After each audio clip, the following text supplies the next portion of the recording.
This is Joe Stewart, Vice President for Governmental Affairs for the Independent Insurance Agents in North Carolina. Today, I'm joined with Robert Brawley, who is a candidate in the Republican primary for Insurance Commissioner. Mr. Brawley, thank you so much for taking time to talk with us today. Glad to be here this morning. Well, as you know, the community of independent insurance agents across North Carolina are very interested in the office of Insurance Commissioner. And so we wanted to give every candidate who's filed to run for that office an opportunity to sort of introduce themselves. So start out with a little bit of your background and experience. What are the things you feel qualify you to be Insurance Commissioner in North Carolina? Well, I'll start by saying for 30 years, I was a member of the Independent Insurance Agents Association. And through that affiliation and the companies and the answers we were able to find, I was able to put 4 kids through college. I know a little bit about the Independent Agents Association. My background, I was born in Mooresville. I live in Mooresville. I'm married to my high school sweetheart.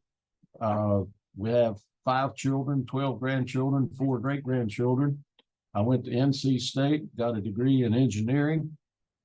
And shortly after I got out of college, I went into the insurance business. I've been in the insurance business for over 30 years. I also joined the North Carolina National Guard, where I served 24 years flying helicopters and retired as a lieutenant colonel. I also served 20 years in the North Carolina House of Representatives, always on the insurance committee. And 1 year I was selected as National Republican Legislator of the Year by the National Republican Legislators Association. That's about as much of the background as I know. I do feel well qualified to talk about insurance. I have won numerous awards in the insurance industry. If I talk about awards, I'm also in the North Carolina Military Hall of Fame. I'm in the NC State Wrestling Hall of Fame. And I'm actually in the National Collegiate Wrestling Hall of Fame. And I just enjoy meeting people. Oh, I also taught Sunday school for the last 35 years. Well, talk a little bit about, from your perspective, what you feel is the current state of the insurance marketplace here in North Carolina. As you know, Insurance Commissioner bears a tremendous amount of responsibility in the regulation of insurance companies as well as insurance agents, and does, by sort of association, have responsibility for assuring a very healthy and robust insurance marketplace in North Carolina. Talk a little bit about your perspective on how things are currently in terms of insurance here in North Carolina. Well, according to the statutes that set up the Department of Insurance, the Insurance Commissioner has a tremendous responsibility. And the way I've been explaining it, the Insurance Commissioner has the final word. If you use insurance in the sentence, the Insurance Commissioner has the final word. As far as the state in North Carolina, and it's not something I would say is just right now, because it's been developing over the years. I heard an expression this morning, AI. Everybody talks about artificial intelligence. I think in North Carolina, we have a slant towards artificial insurance. I hear complaints. People really don't understand what they're complaining about. I hear, well, the rate structure, we've almost made the rate bureau worthless with the way the rate structure is set up.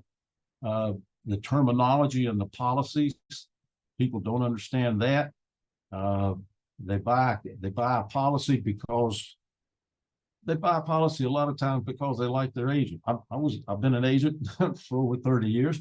I know some of them come back and whatever I say is really what they do. And but they don't ask enough questions. Not that the agent's misleading them, they just don't ask enough questions to understand what's really being done. I haven't talked to, I was going to say I haven't talked to anybody. I did talk to one person that really challenged me. But when they ask, what's the difference in replacement value, market value, and cash value when you're talking about covering property? Almost nobody knows that. And that creates problems. And talking about what the problems are, I've always felt like you shouldn't talk about the problems if you're not going to talk about something for solutions.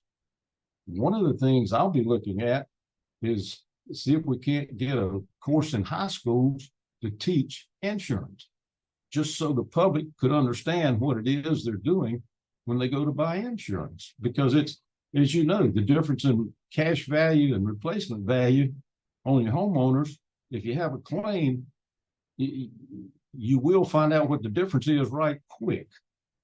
And right now in North Carolina, I don't think we've done enough to take care of educating the client. Well, that sort of feeds into our next question. If elected insurance commissioner, what would you say would be your top priority agenda items? What are the things you would want to get accomplished should you be elected insurance commissioner here in North Carolina? Well, if I may, I will read you the 6 things I get out of the statutes and what I would do about them. The department is by law to regulate the business of insurance in North Carolina. The commissioner, this job, once I got into it, I found out the commissioner has an awful lot of authority. I feel like I'm prepared to accept that. When I was in the military as a lieutenant, I had colonels calling me asking for permission to do things. So I think I know how to take charge of things. Ensure that the laws pertaining to insurance are followed and enforced. One of the things I'm running into is that the laws on insurance are not always followed. We have people that are licensed to do business in North Carolina on they're non-residents, and they've never passed the North Carolina insurance exam, yet they still have a license. We need to make sure that the laws are followed. They meet the requirement to simply be licensed when they're selling insurance. That's one thing. Another thing, well, protect and ensure that the consumers are treated fairly. Again, there are claims that should be paid that are not being paid. The Department of Insurance should have a division that actually addresses those claims. And sometimes, and I've done it, you have to tell the consumer, hey, this is not a fair claim. Sometimes you have to say, hey, company, what's the matter here? We're putting too much pressure on not doing what the contract says we will do. So the commissioner is really caught in the middle on a lot of things, but I would work hard to ensure that the consumers are treated fairly. Maintain fair competition in the insurance industry. If everybody's operating under the same rules, I don't know how you can be more fair. And I think that needs to be done. Take action to enforce, suspend, revoke, remove licensing. Maintain fair pricing for insurance products, prevent unfair practices, and ensure availability of insurance coverage. That's what the law says should be done. Some of the problems that I have run into that need to be addressed if you're going to maintain this fairness, maintain competitiveness, and I think it addresses our increase in rates. And while I'm talking about rates, in the last 4 years, according to the National Association of Insurance Commissioners, we've moved from 4th lowest rates in the nation to 19th lowest rates. We've jumped over 15 other companies in raising our rates in North Carolina. And you can't blame it on COVID and inflation because those other 15 states had COVID and inflation also. So we're looking, I've got some folks researching now, what did these other 15 states do that they didn't have to increase their rates as much as we did? And another thing, insurance is a state operation. We can't blame our rate increases on what happened in Florida. They need to base their rates in North Carolina on what happens in North Carolina. That was the way it's set up and it's intended until you get into national health insurance, but I won't get into that this morning. Another thing, when we're talking about enforcing the rules and regulations, here in this area, we have an agent that on your workers' compensation, there's an audit performed to justify the income that the workers' compensation premium is based on. The companies in the past, when I was doing it, companies sent out an auditor that did an audit, and that's where you got the justification. Currently, the companies are accepting a copy of your federal tax return, and they base the workers' compensation off of what's on that federal tax return. There is an agent in this area and an organization that does taxes that are preparing fraudulent tax returns. I've given proof, I've given copies to, well, I haven't given, but copies have been given to the Department of Insurance showing, let's say, $1.5 million. And I'm not using the correct figures because I don't want to be accused of identifying the company, but the ratios will be the same. Company filed a federal tax return and had $1.5 million of payroll. On their audited tax return, there was $180,000 of payroll, saving the company $75,000 in insurance premiums. We have found in the last 8 months over 28 companies that have done that, costing the insurance companies over $1 million.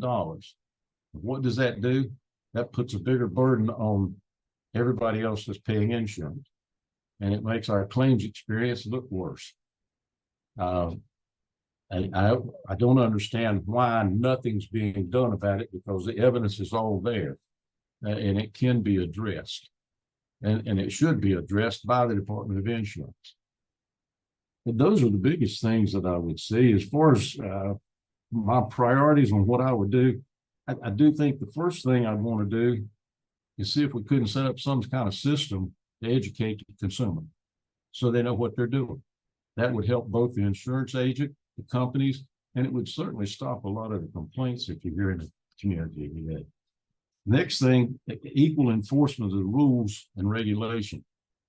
If we had the enforcement of the rules and regulations, eliminate that fraud, like I mentioned.